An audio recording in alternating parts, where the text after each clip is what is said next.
இதை நான் சொல்வது யாரும் கோச்சுக்க வேணாம். இந்த ஆட்சியில் ஒரு கட்சியில் வெற்றி பெறாங்க, வெற்றி பெற்ற பிறகு உடனே ராஜினாமா பண்றாங்க, உடனே வேற கட்சியில் சேர்க்கிறாங்க. இது என்னன்னு சொல்றது? குதிரை பேரம் சொல்ல முடியும். இப்படிப்பட்டதெல்லாம் தவிர்க்க வேண்டும் என்று பொதுப்பணித்துறை அமைச்சர் அவர்கள். அன்புமிகு பேரவைத் தலைவர் அவர்களே, குதிரை பேரம் அப்படிங்கிற வார்த்தையை அவையிலிருந்து நீக்கணுங்கிறத கேட்டுக்கிறோம். 2017 புரட்சித் தலைவி அம்மாவுடைய ஆட்சிக்கு எங்களுக்கும் உடன்பாடு உண்டு. 2017க்கு அப்புறம் உங்களுடைய ஆட்சிக்கும் எங்களுக்கும் உடன்பாடு இல்லை. அது ஏனென்றால் உண்மையான அதிமுக கிடையாது, அது அம்மாவுடைய அதிமுக கிடையாது. நீங்க சொல்லும்போது உட்காருங்க. குதிரை பேரம்னு சொல்றதுக்கு நான் விளக்கம் கொடுக்கணும். அம்மாவோட அதிமுக இருக்கிற வரைக்கும் நீட் கொண்டு வரப்படவில்லை, ஜிஎஸ்டி கொண்டு வரப்படவில்லை, சிஏஏ கொண்டப்படவில்லை, சிஏஏ கொண்டு வரப்படவில்லை. உங்களுடைய ஆட்சியில் தமிழகத்தினுடைய நலனுக்கு எதிராக டெல்லியுடன் சரண்டர் ஆனீங்க நீங்க. அதனால்தான் எங்களோட முதலமைச்சர் நீத்து போன அதிமுகன்னு சொன்னார். அதனால உங்கள் மீது நம்பிக்கை இருந்தால் சட்டமன்ற உறுப்பினர்கள் ரிசைன் பண்ணி தமிழக வெற்றி கழகத்தில் சேர வேண்டிய அவசியம் இல்லை. உங்கள் தலைமை மீது அதிமுக தொண்டர்கள் முழுவதுமாக விலகியதால்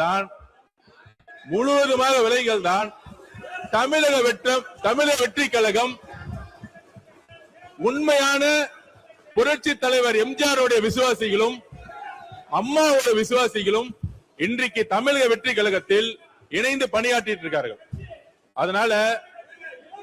அதனால உங்களுடைய வார்த்தைகள் குதிரை பேரம் சொல்வது என்பது தவறு. கிட்டத்தட்ட 40 நிமிடம் பேசிக் கொண்டிருந்தார் முன்னாள் முதலமைச்சர் அவர்கள். நாங்கள் எதுவும் பேசவில்லை. ராஜினாமா செய்ய வேண்டியது அரசியலமைப்பின்படி எல்லோருக்கும் உரிமை இருக்கிறது. ஒரு கட்சி தலைமை மீது நம்பிக்கை இழக்கும் பொழுது முன்னாள் அமைச்சர்களும் சரி, எம்எல்ஏக்கும் சரி, விலகி மாற்று கட்சிக்கு சேருவது இயல்பு. அதனால் அவையில் தேவையில்லாமல் சில வார்த்தைகளை சொல்லக்கூடாது எங்களுடைய தாழ்மையான வேண்டுகோள். உறுப்பினர் எரிசக்தி துறை சட்டத்துறை அமைச்சர், சட்டத்துறை அமைச்சர் அவர் சொல்லி முடிச்சிருங்க. பேசுங்க, ஏதோ சொல்லணும். இடையில குறுக்கிட்டாங்க. கடைசியா பேசுங்கன்னு சொன்ன இல்லையா? கடைசியா இப்ப பேசுங்க. மாண்புமிகு பேரவைத் தலைவர் அவர்களே, மாண்புமிகு முன்னாள் முதலமைச்சர் பேசும் பொழுது மின்சார கட்டணம் உயர்த்தப்பட்டுள்ளதா சொல்லியிருந்தார். அந்த மாதிரி எந்த வகையிலும் மின்சார கட்டணம் உயர்த்தப்படவில்லை. அது இல்லாமல் மதுரையில இந்த சிறைவாசி, அதாவது சிறைத்துறையில சிறையில் இருந்தவர் மரணம் அடைந்தான்னு சொல்லியிருக்கார். உடல்நலம் சரியில்லாமல் மரணம் அடைந்தால் அது குறித்து விரிவாக அனைத்தும் அறிக்கையும் கொடுக்கப்பட்டுள்ளது. கடைசியாக இந்த குதிரை பேரம் என்பதை ஏற்கனவே பல முறை பேசிவிட்டோம், அதை பத்தி பேசக்கூடாது என்பது ஏற்கனவே இதை பற்றி நான் சொன்னேன். குதிரை பேரம் இல்லை, கழுதை பேரம் இல்லை, முடிச்சிருங்க, பேசக்கூடாது, நீக்கப்படுகிறது சொன்னேன். இப்ப அந்த வார்த்தை நீக்கப்படுகிறது. யாரும் இங்கே கூவாத்தூரில் நடந்ததை பற்றி யாரும் பேசவில்லை. இது ஒன்றும் கூவாத்தூர் இல்லை. குதிரை அவர்கள் தானாக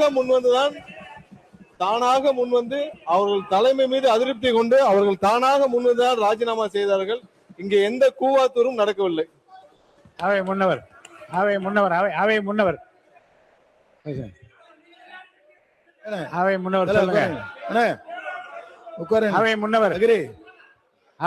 பேசுங்க.